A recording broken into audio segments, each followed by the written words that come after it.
Have you ever been judged before you even spoke a word? Have you ever been looked at like you were invisible, like your worth was measured by the dirt under your nails instead of the depth of your heart? If you've ever felt underestimated, then stay with me until the end, because this story will remind you that dignity is priceless. And before we start, take a moment to like this video, share it with someone who needs to hear this. Comment if you've lived something similar, and subscribe for more stories like this. This story begins in a quiet suburban neighborhood, the kind where the lawns are perfectly trimmed and the houses stand like silent trophies of status. In one of those houses lived Mr. Harold Vance, a wealthy businessman who wore his arrogance like a tailored suit. To Harold, people were either useful or disposable. That's why, on a rainy Tuesday morning, when he needed someone to clean his office after a small accident, he didn't call a service. He ordered his assistant to find someone cheap and fast. That's how Samuel entered the story. Samuel wasn't just a cleaner. He was a man who had once owned a small bookshop, a father of two, and a husband to a woman fighting an illness that demanded every penny they could find. Life had stripped him of many things, but not his sense of honor. He arrived at Harold's mansion in a modest jacket, carrying a small, well-worn cleaning kit. His head held high despite the drizzle soaking his hair. When Harold opened the door, his eyes swept over Samuel like one would assess a piece of old furniture. Functional, but unimpressive. "You're the cleaner?" Harold said, his tone dripping with skepticism. "Yes, sir. Samuel," he replied, extending his hand. Harold didn't shake it. "The mess is upstairs. Try not to touch anything important."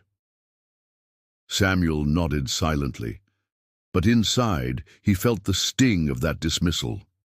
He walked up the polished staircase and into the office, where an expensive glass table lay shattered, books scattered, and papers strewn across the floor. It wasn't just a mess, it was chaos born of anger. "My nephew knocked it over," Harold explained from the doorway, his voice dismissive. "Just clean it. That's all I need from you." Samuel got to work, but as he moved books aside, he noticed one, a rare first-edition novel, lying dangerously close to shards of glass. He carefully lifted it, dusted it off, and placed it on the desk. "Be careful with that," Harold muttered. "It's worth more than you make in a month." Samuel didn't reply. But in his mind, he thought, some things are worth more than money.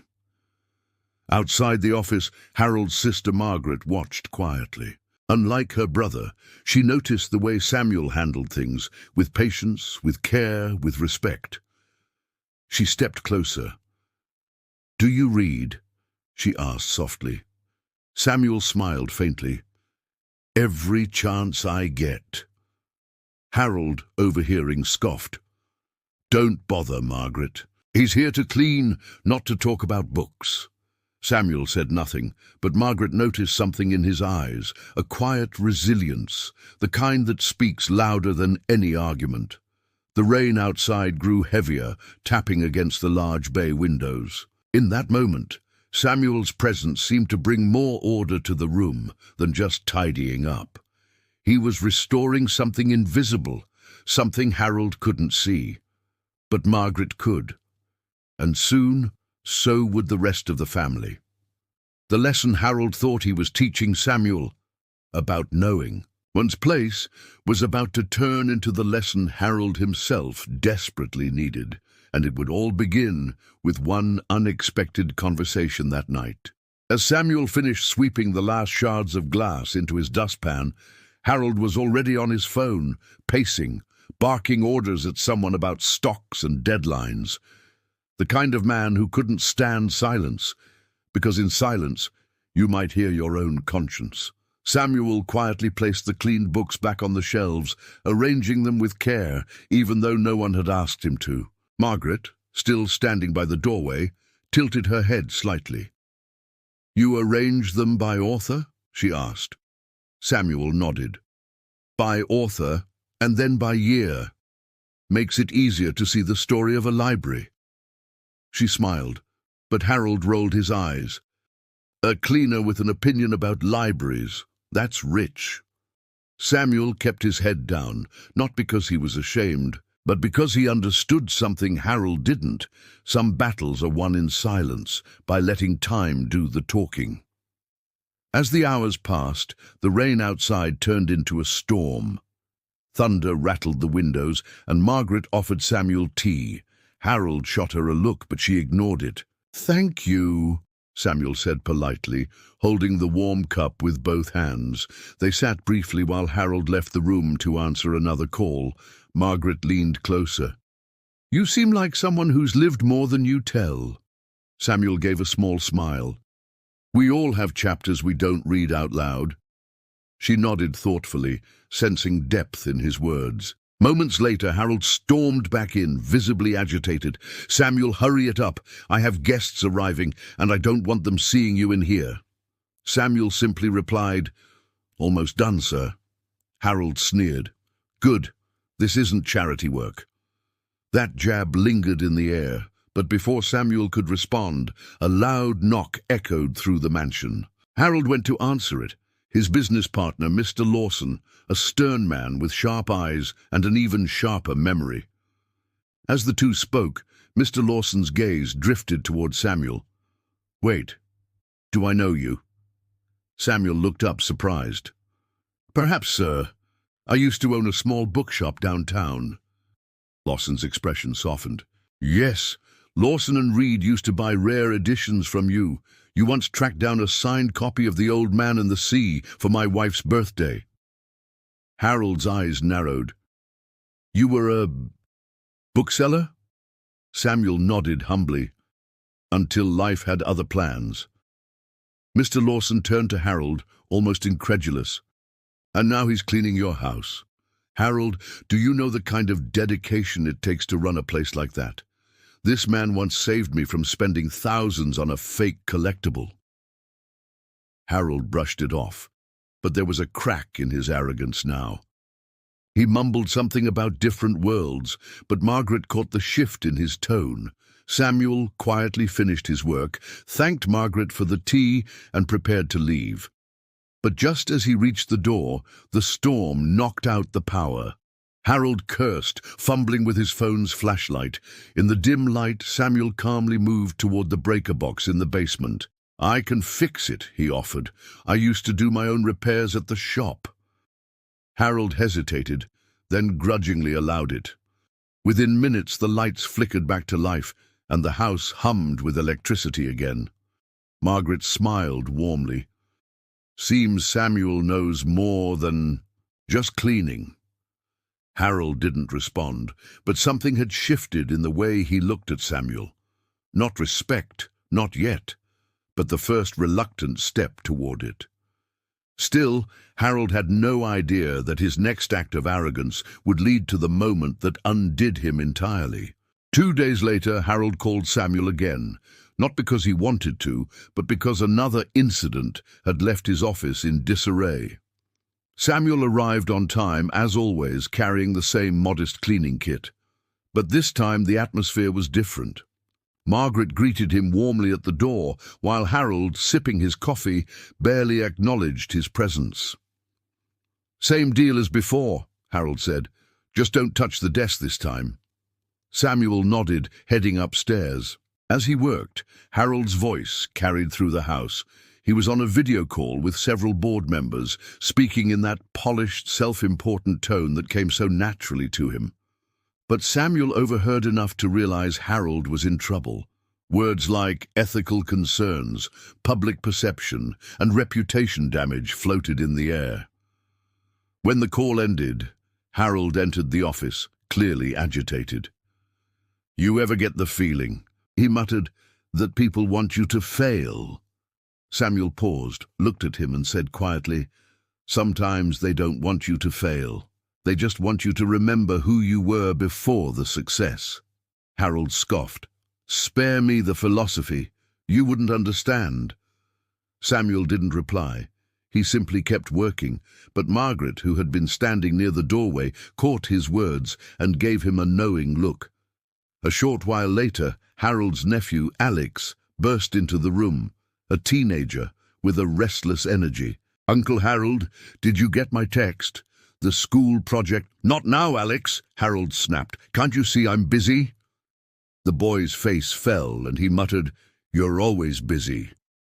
Samuel glanced up from his work. "What's the project about?" Alex looked hesitant but answered, "History of local businesses. I need to interview someone who's run a successful one." Harold waved dismissively. "Go find someone else." But Margaret interjected, "Why not Samuel? He used to run a bookshop." Alex's eyes lit up. "Really? That's perfect." Samuel smiled gently. "If you'd like, I can help." Alex pulled up a chair, asking questions, and Samuel told stories, not of wealth, but of community, of finding rare books for loyal customers, of knowing the stories behind the covers. As he spoke, Alex scribbled notes, fascinated. "That's so cool," Alex said. "Why'd you stop?" Samuel hesitated, then answered, "Life has its storms. Some you can't avoid. But even when the shop closed, the stories stayed with me."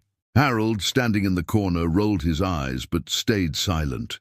Margaret, however, noticed something. Alex was hanging on Samuel's every word in a way he never did with Harold. Before leaving, Alex said quietly to Samuel, "I wish you were my uncle." Harold's jaw tightened. That night, Harold hosted a small gathering for influential colleagues. Among them was Mr. Lawson again, along with a few others Samuel recognized from news articles about corporate mergers. As Samuel quietly moved through the background, Harold boasted about his sharp instincts in business, painting himself as a man who saw value where others didn't.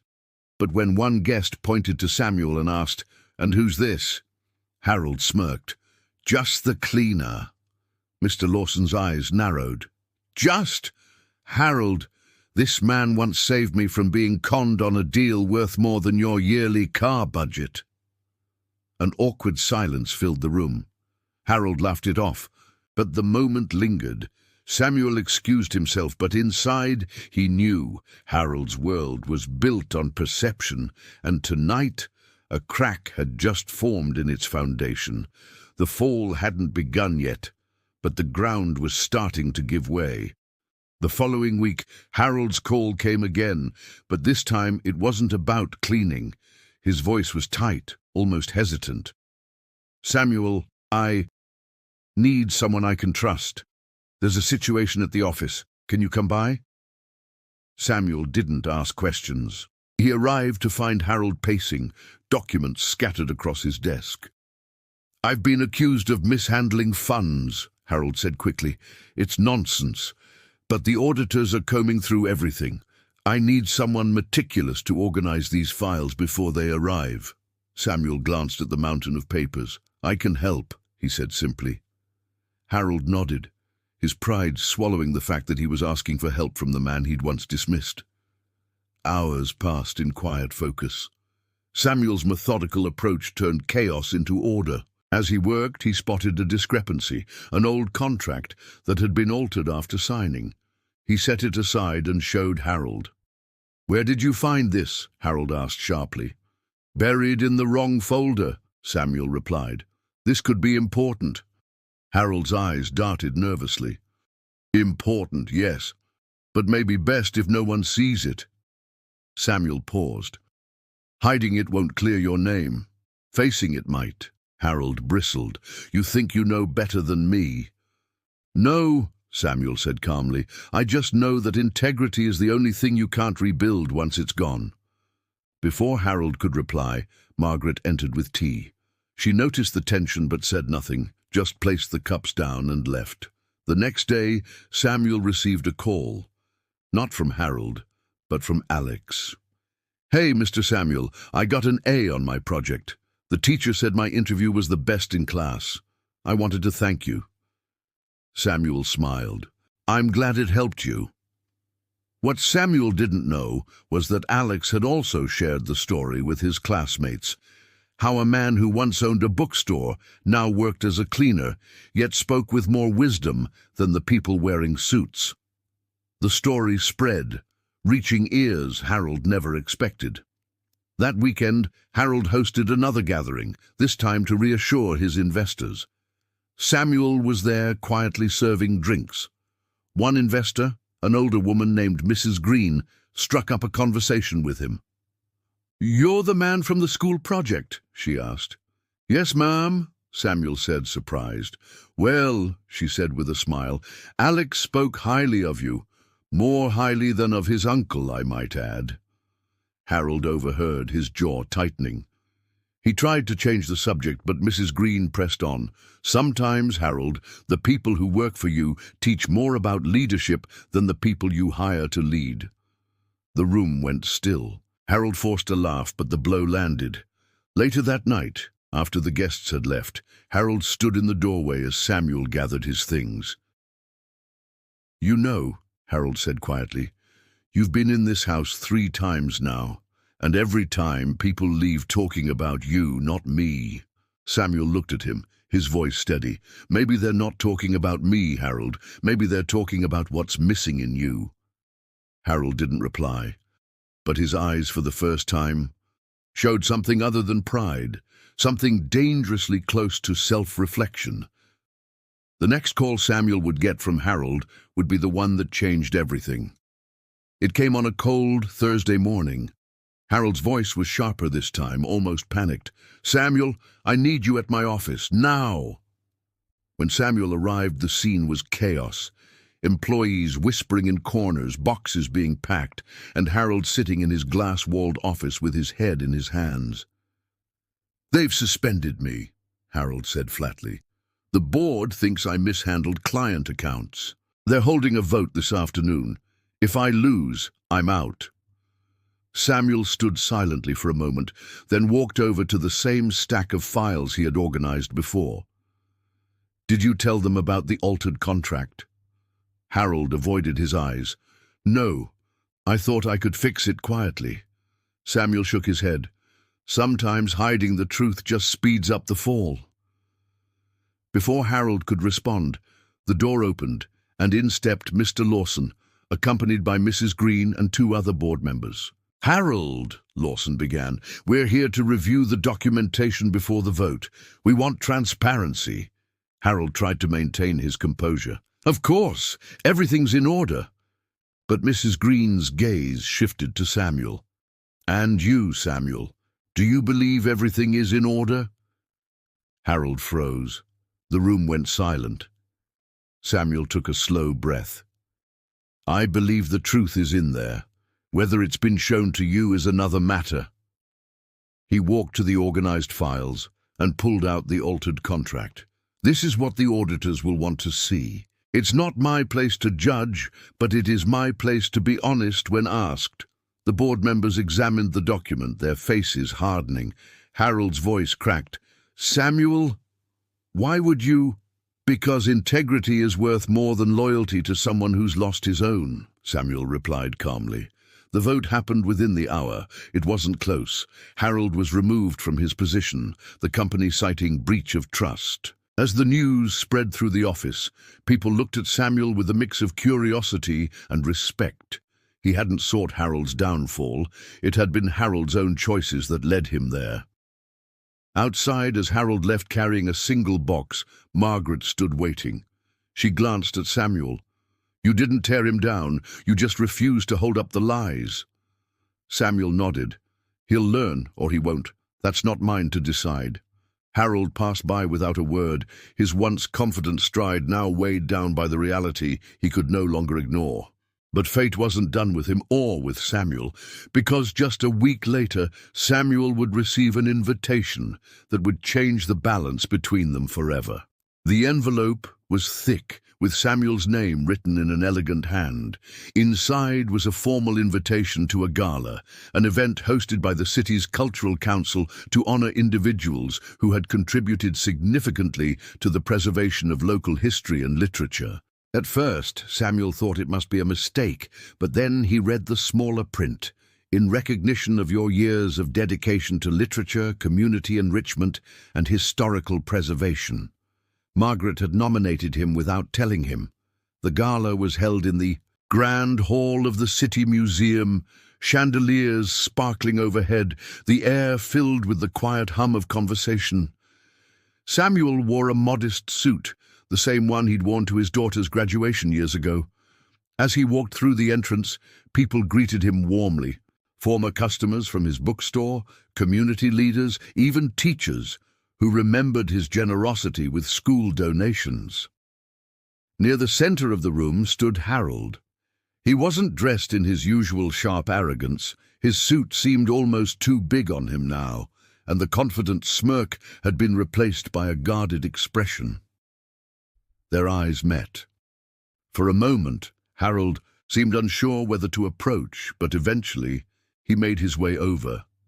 "I didn't know you were being honored tonight," Harold said, his voice quieter than Samuel had ever heard it. "Neither did I until a week ago," Samuel replied. There was an awkward pause before Harold spoke again. "I've been doing a lot of thinking since everything. I realize now I treated people like tools. And you were the mirror I didn't want to look into." Samuel studied him for a moment. Sometimes life forces us to face ourselves in the reflection of others. Before Harold could respond, the evening's host took the stage. As the speeches began, Samuel's name was called. He walked up to the podium, the crowd applauding. "Tonight," he began, "I'm reminded that honor is not something given by titles or wealth. It's built in the small choices we make every day. In how we treat people when there's nothing to gain. In keeping our word, even when it costs us." He glanced briefly at Harold, who lowered his gaze. "I once believed my value was tied to a bookstore, but I've learned my value lies in my actions, not my job. And to anyone here who has been dismissed or underestimated, remember, the silence of dignity will one day be louder than the noise of arrogance." The room erupted in applause. Samuel stepped down, and people lined up to shake his hand. But it was Harold's quiet voice that stopped him as he passed. "You gave me a lesson I didn't deserve, but needed more than I knew." Samuel placed a hand on Harold's shoulder. "Lessons aren't earned, Harold. They're offered. What you do with them is your choice." Weeks passed, and Samuel returned to his routine, cleaning offices, repairing things for neighbors, volunteering at the library on weekends. Life was simple, but it felt whole. One afternoon, while he was shelving books at the library, Margaret arrived with a letter in her hand. "This came for you," she said, handing it over with a smile. Inside was an offer, an official position on the city's Cultural Preservation Board, with a stipend generous enough to finally ease the financial strain on his family. Margaret leaned closer. "They want someone with integrity, someone who won't compromise for convenience." Samuel felt a swell of emotion knowing that this was the kind of work he'd always dreamed of, preserving stories, protecting history, giving back to the community. A week later, he attended his first board meeting. To his surprise, Harold was there, not as a leader, but as a guest speaker brought in to discuss business ethics from the perspective of failure. His hair was a little grayer, his tone more measured. When he saw Samuel, there was no arrogance, no pretense, just a quiet nod of respect. After the meeting, Harold approached him. "I've started consulting for small businesses, trying to keep them from making the mistakes I made. It's not much, but it's honest." Samuel smiled faintly. "That's a start." Harold looked down for a moment before speaking again. "You know, the man I was would never have invited you into his home except to clean it. The man I'm trying to be would invite you to sit at the table." Samuel placed his hand on Harold's shoulder. "Then keep building that man, every day." They parted ways that afternoon, but the unspoken truth hung between them. Samuel had won without ever seeking to win. He had kept his dignity intact, and in doing so, became the standard Harold could only hope to reach. As Samuel walked home, the sun broke through the clouds. Casting light on the street ahead, he thought of the journey, from being looked down upon to standing in a place of respect, and realized something profound. Sometimes the most powerful victories happen quietly, without applause or spectacle, in the private chambers of someone's conscience. And he remembered the words he would one day tell his children.